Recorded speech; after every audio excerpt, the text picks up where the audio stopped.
Let's take you live now to Parliament House for Madam Halimah Yacob's address.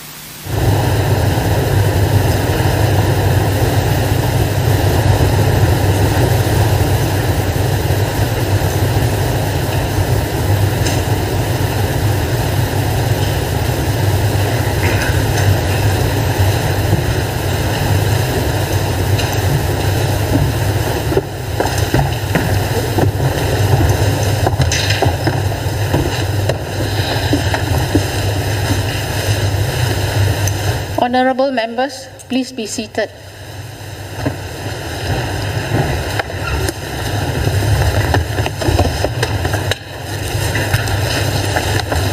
The President.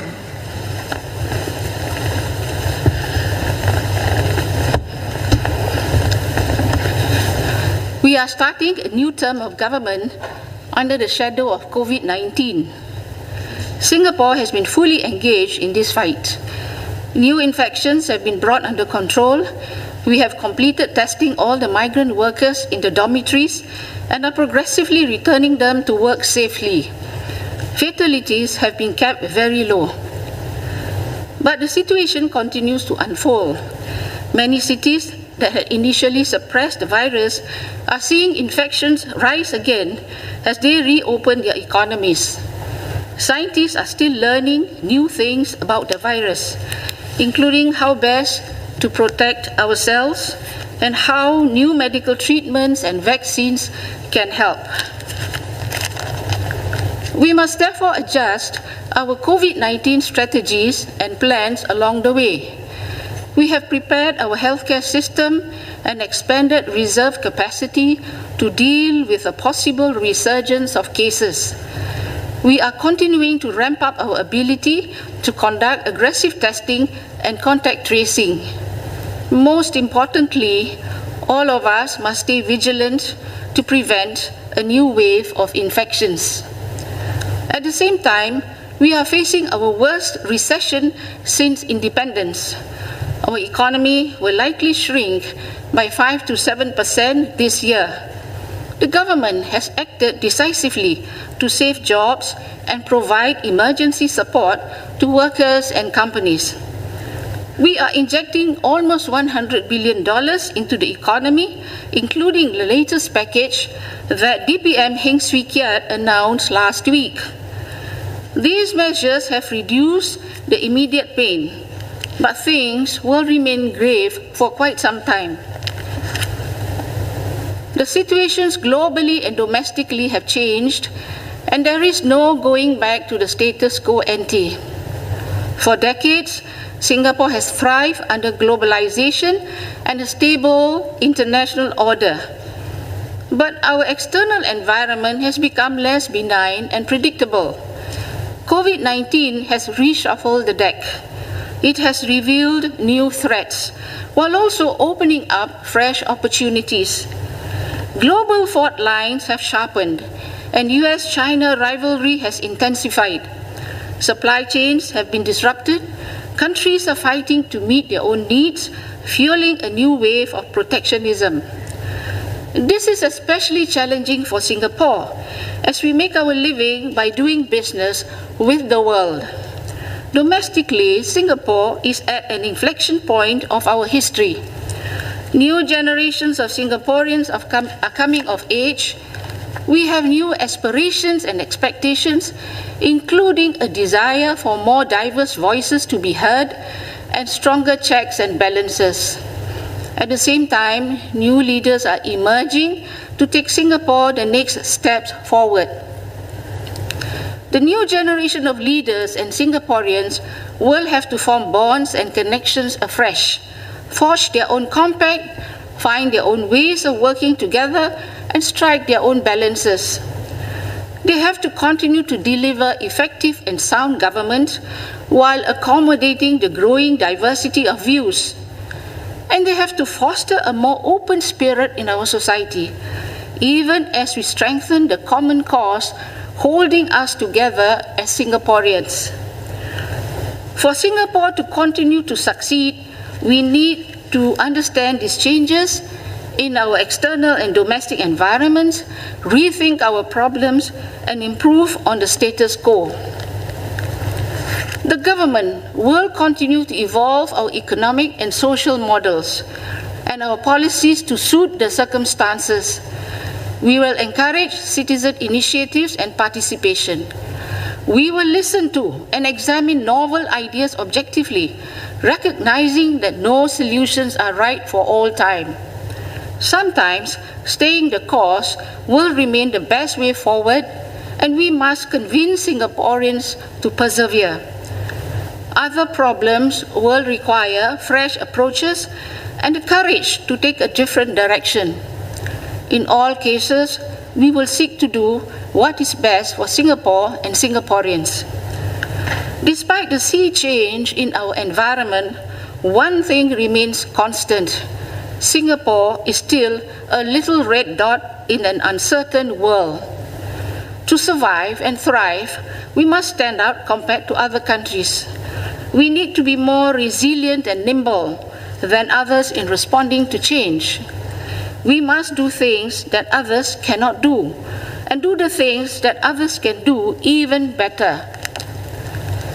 This requires us to reach a broad consensus on the economic and social changes necessary, the Singaporean identity we aspire to forge, and the kind of politics we want to have.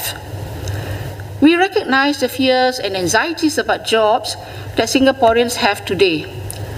COVID-19 has amplified the pressures caused by a slowing global economy in recent years, especially on certain groups of workers, such as our lower wage workers, mature workers, and mid-career Singaporeans with heavier financial commitments and families to support. Jobs will remain our top priority for the next few years. Keeping people in work is the best way to help them to take care of their families and to keep their skills current until the economy improves. We are doing all we can to help. We are supporting businesses, especially SMEs, with cash flow and credit, so that they stay afloat and hold on to their workers. The National Jobs Council is working closely with tripartite partners to create new job and skills upgrading opportunities for Singaporeans. We will continue to look out for lower wage and mature workers, many of whom are also essential workers who have been keeping Singapore going during the crisis. We are also making a concerted effort to help workers in their 40s and 50s by matching them to suitable jobs and skills future programs. I urge employers to see mid-career Singaporeans as valuable assets and provide them with opportunities and training for new jobs. To sustain job creation, we must keep our economy strong and competitive. Our economy will undergo significant structural changes.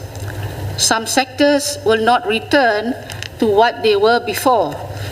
Some jobs will disappear altogether. Much of our economy thrives because we have made ourselves a vibrant hub for the region and an attractive place for trade, investments, talent, and ideas. We cannot take our hub status for granted or assume that its scope and role will remain the same. There is therefore great urgency to transform our economy and find new ways to make a living. We will resume air travel safely to maintain Singapore's role as a global and regional hub. We will strengthen digital connectivity and help companies develop their links to new markets.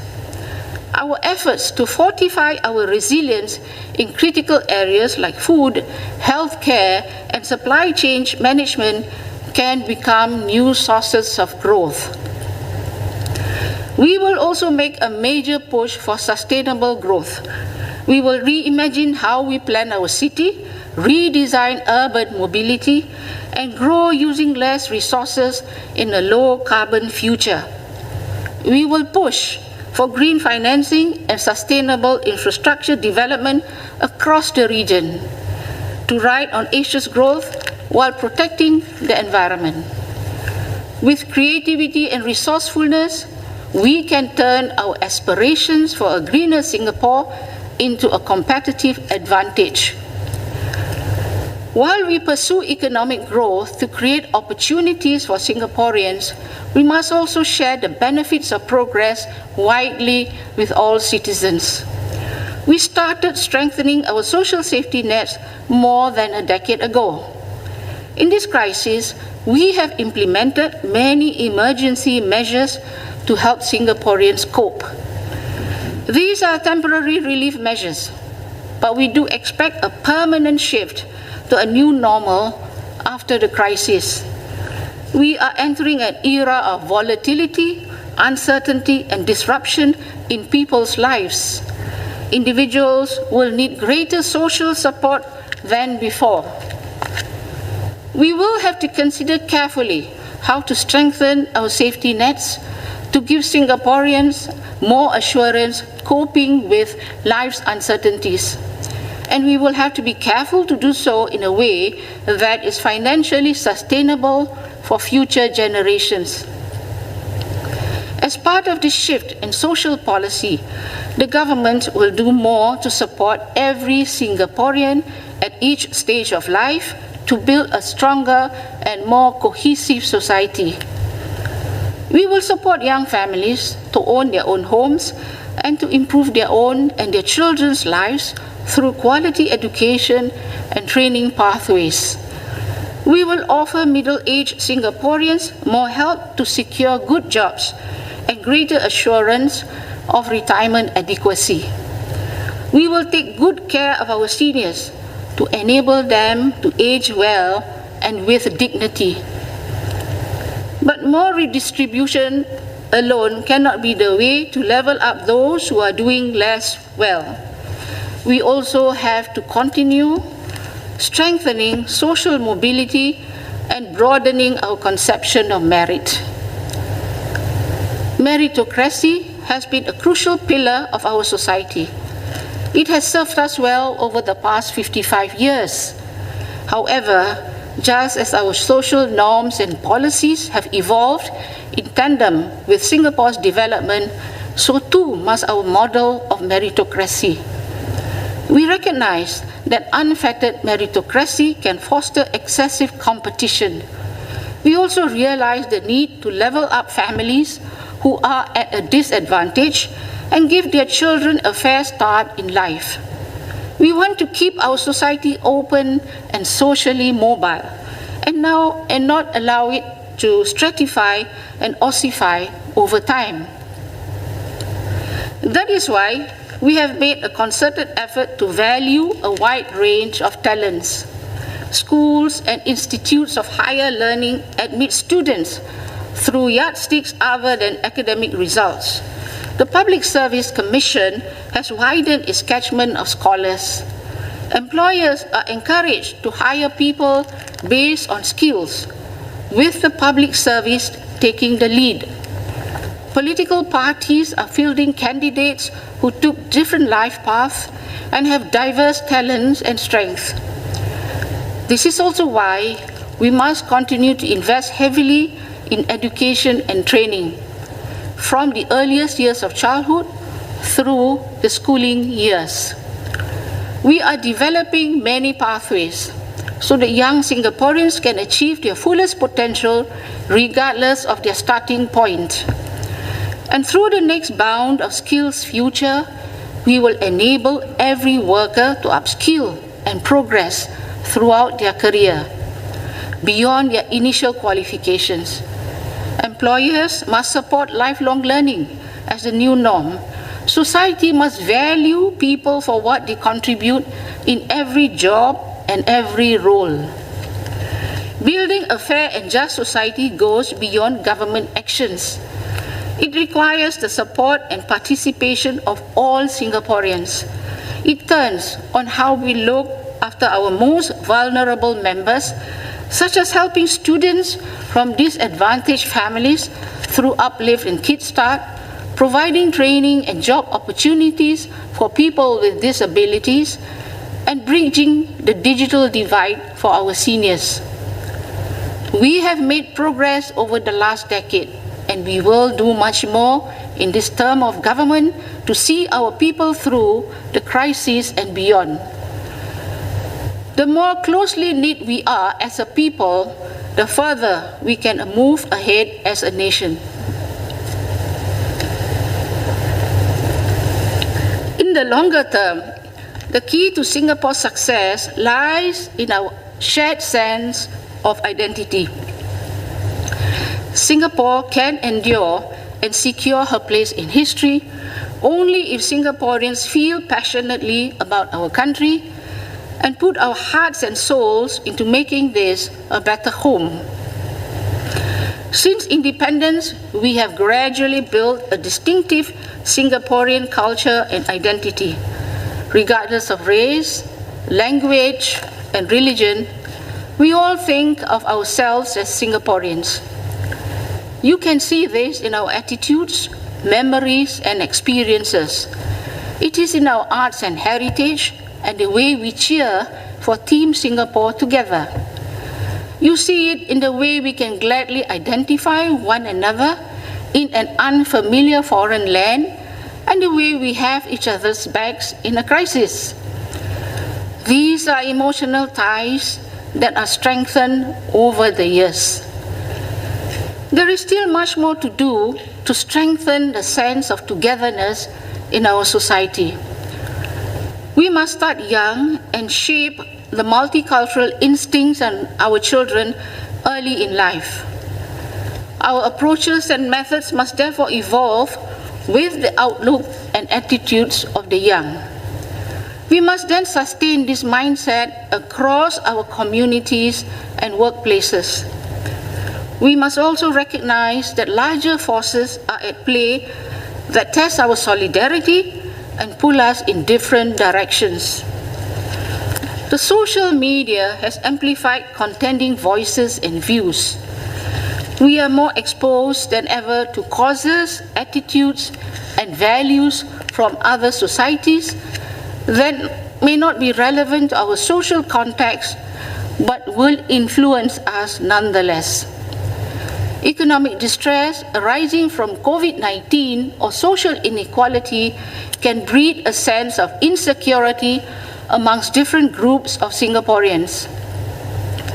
Multiracialism will always be a core element of our Singaporean identity.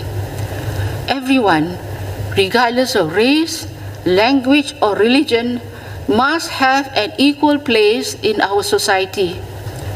Here in Singapore, we embrace our plurality and diversity even as we continue to develop a stronger Singaporean ethos and strive together to become more than the sum of our individual parts. But our multiracialism is still work in progress. Each successive generation will bring different life experiences and perspectives. In each generation, some will want to discuss sensitive issues afresh. Younger Singaporeans prefer talking about these issues more candidly and openly, which is a positive development. But the conversation needs to be conducted with restraint and mutual respect, because race, language, and religion will always be visceral subjects. If each group pushes its own agenda to the extreme, we risk eroding the common space and fracturing our social cohesion. Another potentially divisive issue closely connected to our Singaporean identity is the sense of competition for jobs from work pass holders. This has become a major source of anxiety, especially among mid-career Singaporeans. We understand these concerns. They not only touch on matters of livelihood, but also on our sense of identity and belonging. They will be addressed. As masters of our own land, Singaporeans must have confidence in the rights and privileges of citizenship. Our strong education system and training pathways have produced a workforce that can compete against the best in the world.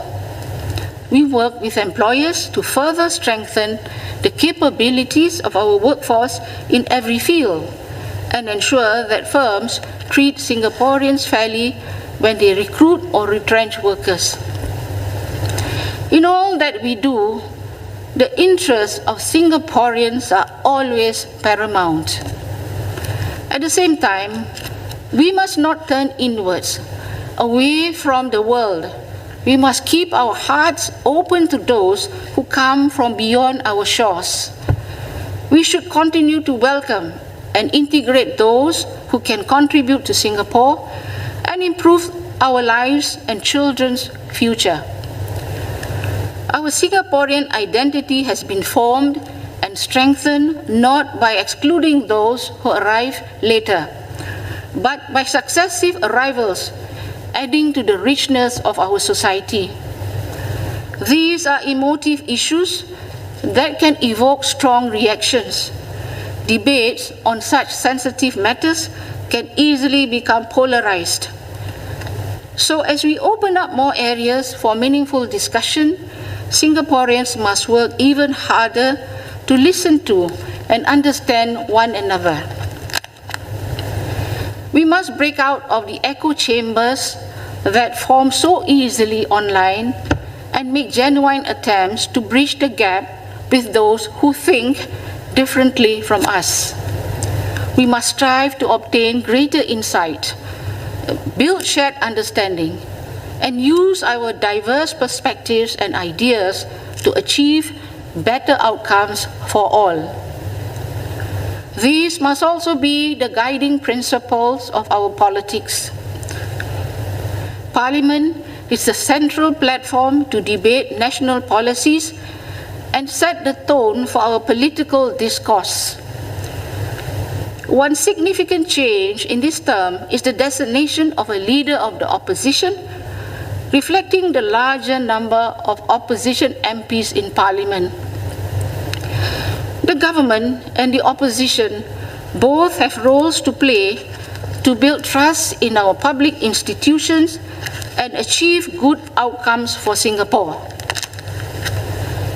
Given the magnitude of the challenges and uncertainties, we must expect to encounter more differences in views and interests among Singaporeans. We must learn to handle these differences constructively. On some issues, we can agree to disagree. But on issues core to Singapore and our survival and future, we must do our best to find common ground and build a broad consensus. The government will be open to constructive criticism and rational debate, and to new ways of doing things. But the government, having been elected by the people, must also govern for all our people. It cannot shy away from taking difficult and tough decisions in the national interest or shirk the duty of winning support for such decisions. The opposition too has its part to play. In Parliament, besides raising questions and criticisms, the opposition should also propose policy alternatives to be scrutinized and debated. And when the situation demands, both the government and opposition should set aside differences and work together to secure the safety and future of our nation. Singaporeans' expectations and choices will determine what kind of politics Singapore will have. The key question is how to forge a common cause together, regardless of our own political inclinations. We need to base our rhetoric on a responsible sense of the realities and come to a shared understanding about our goals and constraints. Our public debates should be honest and open about the trade-offs of different options and what they will cost society. Only in this way will our system continue to encourage able and committed individuals to step forward to serve. Ultimately, we want Singapore to evolve in a way that engages the aspirations and creative energies of all our people. Singaporeans aspire to make this a better place and have interesting and diverse ideas to pursue. Such a diversity of views and ideas can be a source of strength for us to navigate the challenges and possibilities ahead. To realize this strength, we need a sense of common purpose and a readiness to act to make a difference to causes we care about. Singaporeans must come together in partnership to pursue the greater good, united by a belief in Singapore and a desire to turn our vision into reality. This is the spirit of Singapore Together. We invite all Singaporeans to partner each other and the government in this journey. In the coming years, we will confront major changes in the world, but we can face the future with confidence, having built up deep strength since our independence.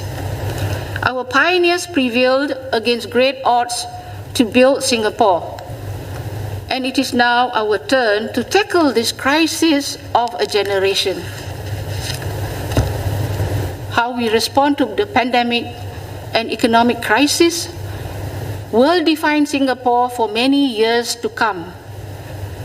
We must continue to command confidence and respect in the world and emerge a stronger and more united nation.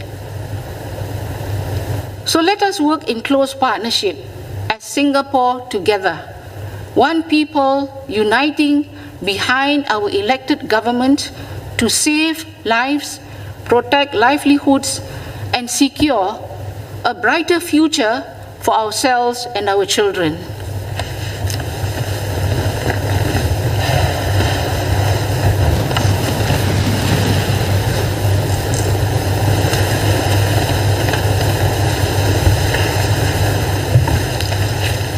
Singapore's President Halimah Yacob delivering an address opening the first session of 14th Parliament. Now, she's outlined the country's strategies and plans going forward as the COVID-19 pandemic continues to unfold. A big focus over the next few years will be securing jobs for Singaporeans by supporting businesses with cash flow and credit, as well as creating new career opportunities, especially for lower wage and mature workers. And to do this, Madam Halimah says that Singapore's economy must remain strong and competitive. And she says there is a great urgency for significant structural changes and transformation. Madam Halimah has also spoken about the Singaporean identity, a topic of interest as competition for jobs between locals and foreigners grows. She says the government will address this because Singaporeans must have confidence in the rights and privileges of citizenship. But while Singaporeans' interests are paramount, the country must not turn inwards. Instead, she says Singapore should welcome and integrate those who can contribute. The president has urged Singaporeans to break out of online echo chambers and to work harder to listen to and understand one another. Now, turning to politics, Madam Halimah says that Singapore is at an inflection point with new leaders emerging to take this country forward. And for the first time in the country's history, Singapore will have a leader of the opposition in its new parliament. That's after the opposition made unprecedented inroads at this year's general election, winning about 39% of the overall vote.